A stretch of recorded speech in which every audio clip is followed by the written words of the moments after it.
which is relocating talent to New York City. Think that relocating talent isn't their problem. Throwing out because they wouldn't provide actual support to the drinking an entire bottle of Jameson. I convinced him to start Pinpoint.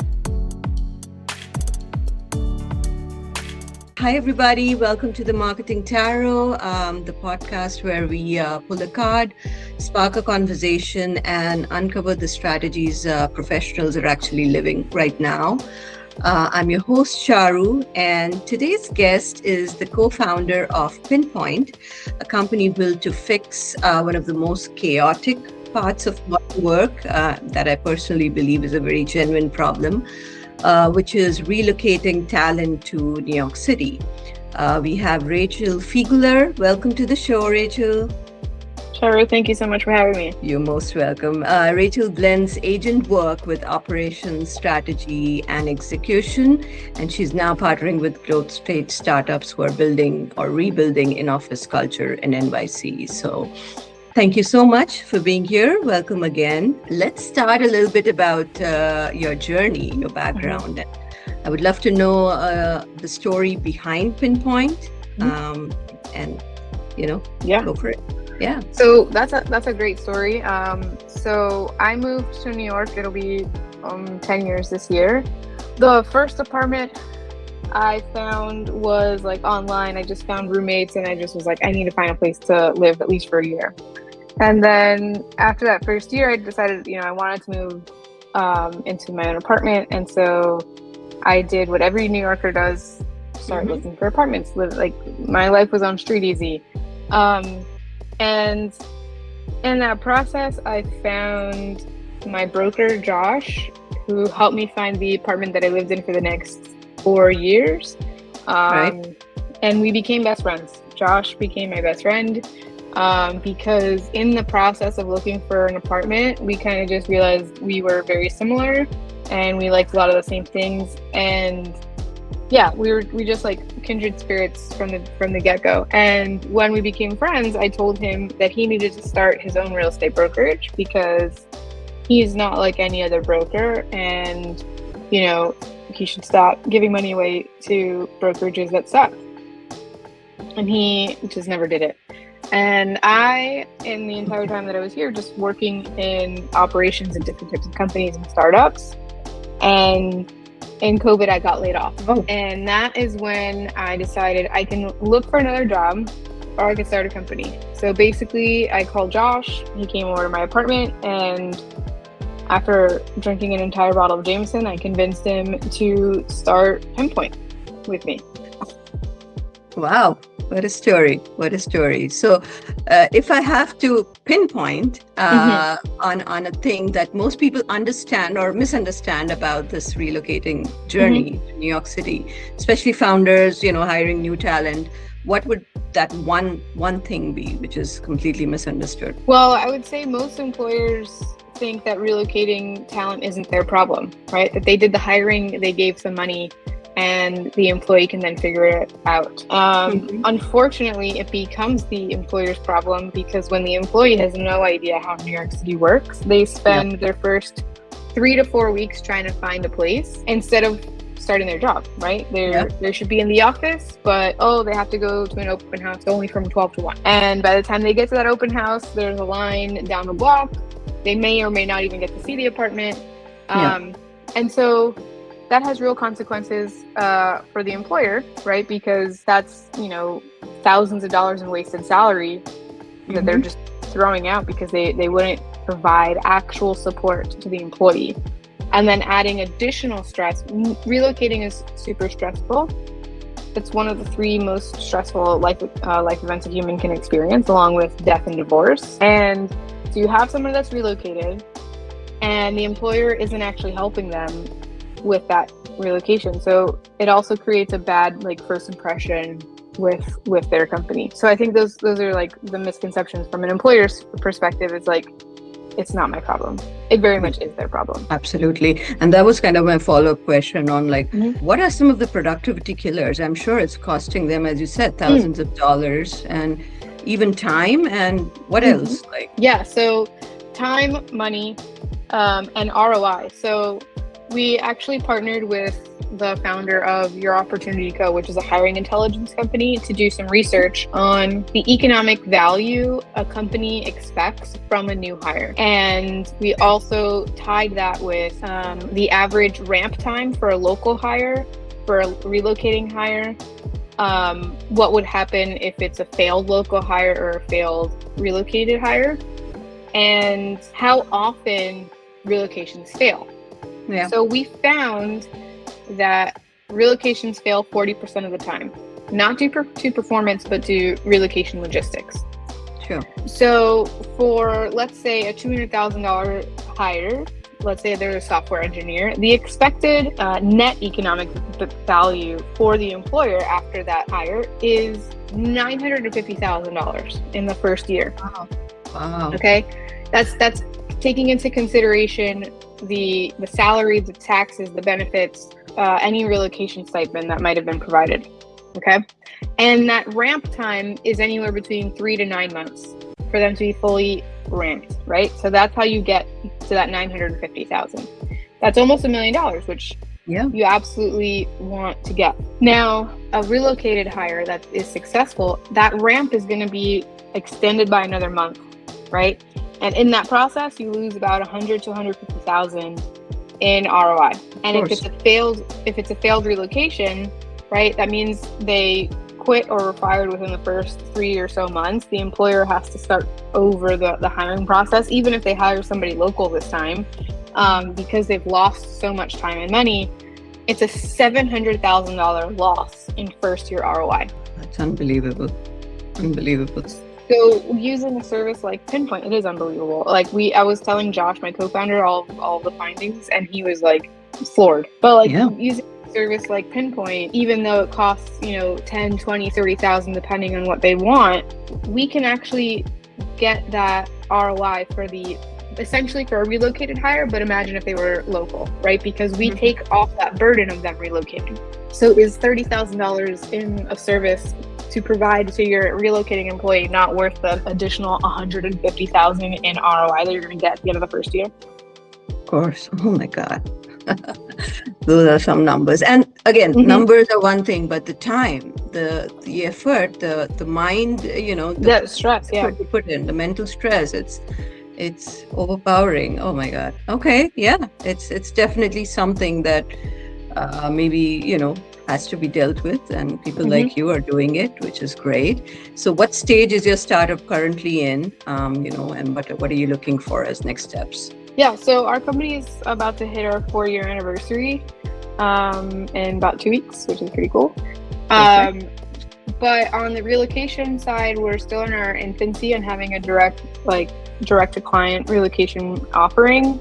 We started it in August. So what we've been working on the past several months is trying to get, brand awareness, right? And also problem awareness, right? Talking about all the things that I was just talking about.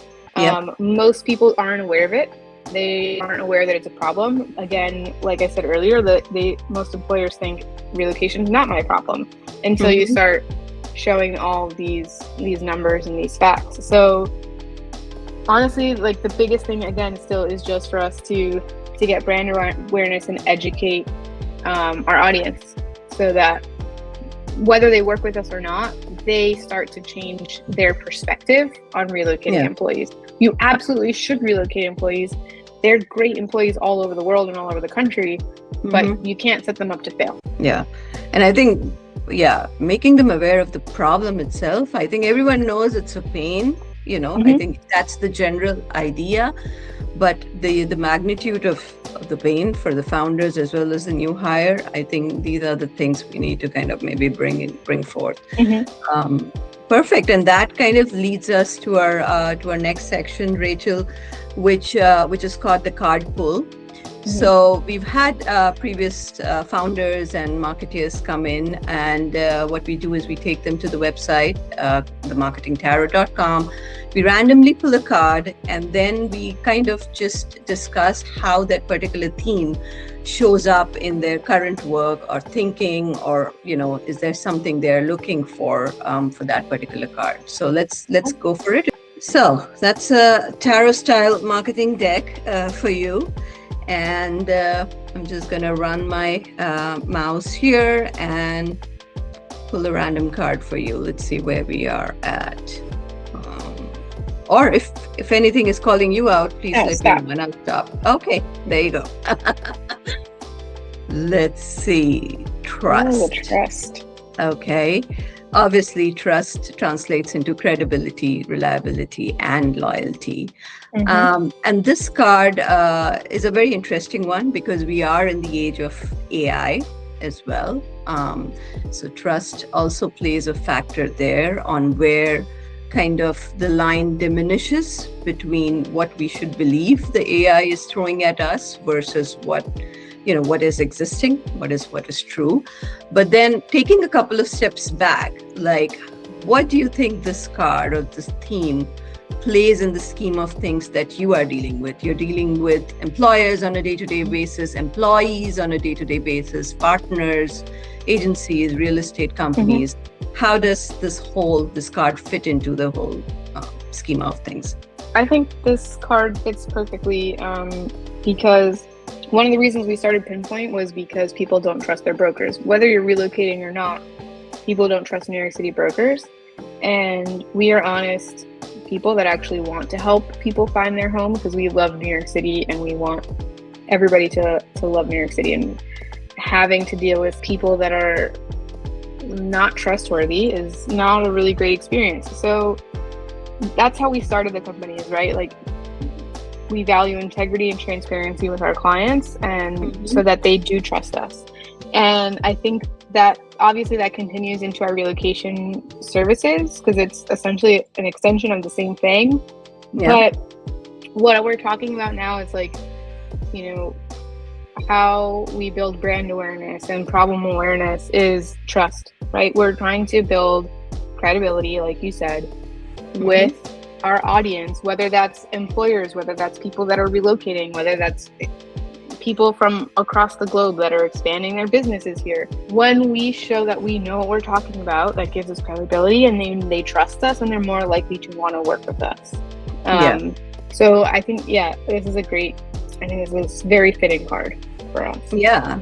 And I think this is the factor that would probably have someone give you a chance because maybe they've heard from somebody that trusts you or have had previous experience with you, and versus some of the maybe more established agencies or brokers or people like that. So that's a very, very key differentiating factor, I think as well.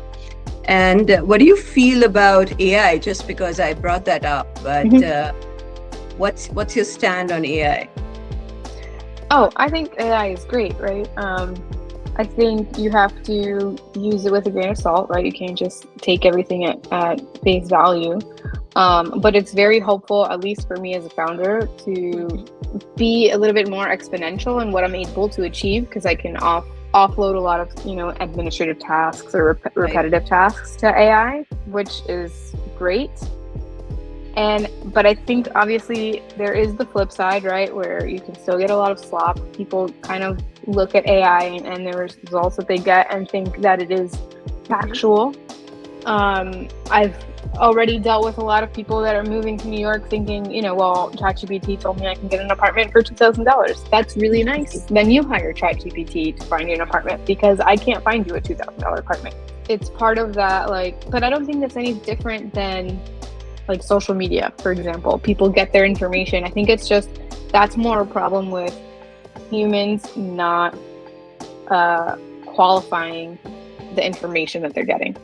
Yeah. Right. Yeah. Whether it's social media, whether it's the news, whether it's AI, that's on the human. Right. It's our job to determine if the information that we're receiving is factual and worth putting weight on. So I mean, if you use AI and you obviously are skeptical to some degree, I think it's totally fine. I would think there's, since we are on the trust card, I think there's a difference between trust and blind trust, right? You have to do a little bit of again, as you said, I love the phrase with a grain of salt, right? You cannot just blindly trust the numbers, the figures that are thrown in front of you by a tool. no matter how advanced it is, you have to do your due diligence. So, all right, that's perfect. I do think this is the perfect card that came up. The next exercise we do is get into the deck and kind of pick your best hand.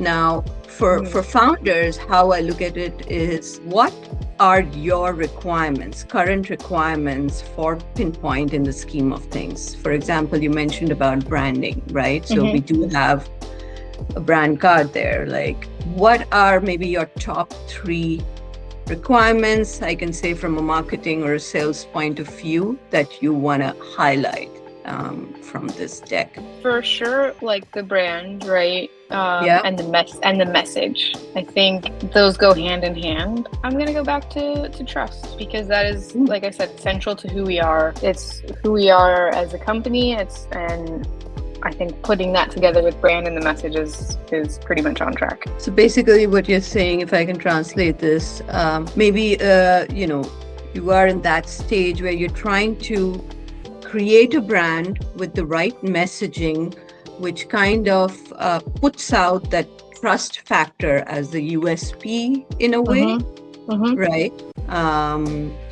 And to kind of just align all these 3 things together, right? Absolutely. Yeah. And I think that should be the first step, Rachel. Like, me being a marketer, and the marketing community would probably agree with this, that this is the first exercise one needs to do when they get into actively promoting their startup or their brand into the market. You need to know what your brand is all about.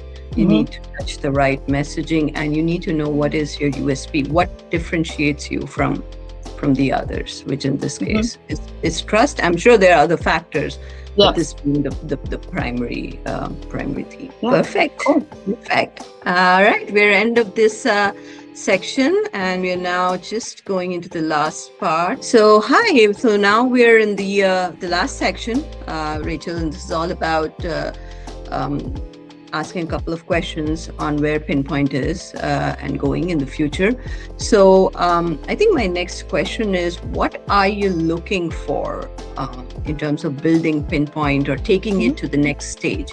Are there any particular things that you're looking for at this point? Yeah, I mean, we're always looking for more companies to partner with and to help relocate their employees. So anybody that's in HR at like a startup, Series C or higher, ideally, that is, having trouble with relocating people or wants to make it a more pleasant experience.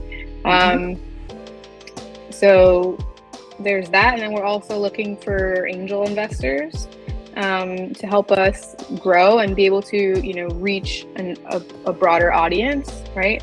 Again, the theme of what we're talking about today. Yep. And I think, in the next, 6 to 12 months, we should be able to, achieve, most of those things that we're trying to get to and be a more reliable name or known name in the space. Got it. In terms of specifically marketing, do you have a team that you're working with, an in-house team, or any consultants you're working with, or anybody that you're looking to partner with? Right now, no. My co-founder and I are working on it together. We do have, some friends that help us in the marketing space.